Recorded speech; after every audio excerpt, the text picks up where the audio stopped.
October na nga. Ang bilis na lang din mag-November at December. Then Pasko na. Masaya pakinggan, pero para sa aming mga OFW, ito ang isa sa mga nakakalungkot na araw para sa amin. Siyempre, malayo sa pamilya.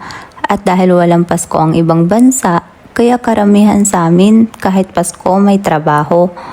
Kung kagaya nga kita na hindi makakauwi ng Pasko, magluto ka na lang din ng mga pagkain na nagre-remind sa'yo ng Pasko ng Pinas. Yung mga pagkain na masaya niyong pinagsasaluhan dati. At para nga sa akin, ang mahang isa doon.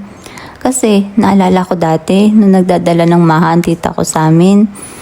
Tapos pagsasalu-saluhan namin. Sobrang sarap na sarap nga ako dati. At bilang bata, amis na miss ako dati kung paano niya nagagawa yon.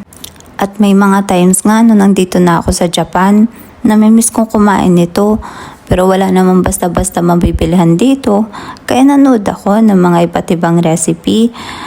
Pero ang dami ding failed kasi minsan malambot at hindi ko din talaga nakuha agad yung consistency na gusto ko. Pero nagtry pa rin ako, nagtry hanggang sa nakuha ko na.